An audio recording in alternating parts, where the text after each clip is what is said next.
What is calcination in alchemy? In alchemy, combustible impurities are removed through heat.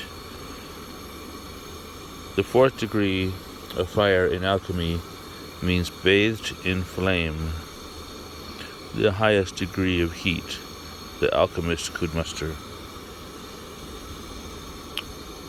Matter was reduced to ashes and further heated until all combustible impurities were removed.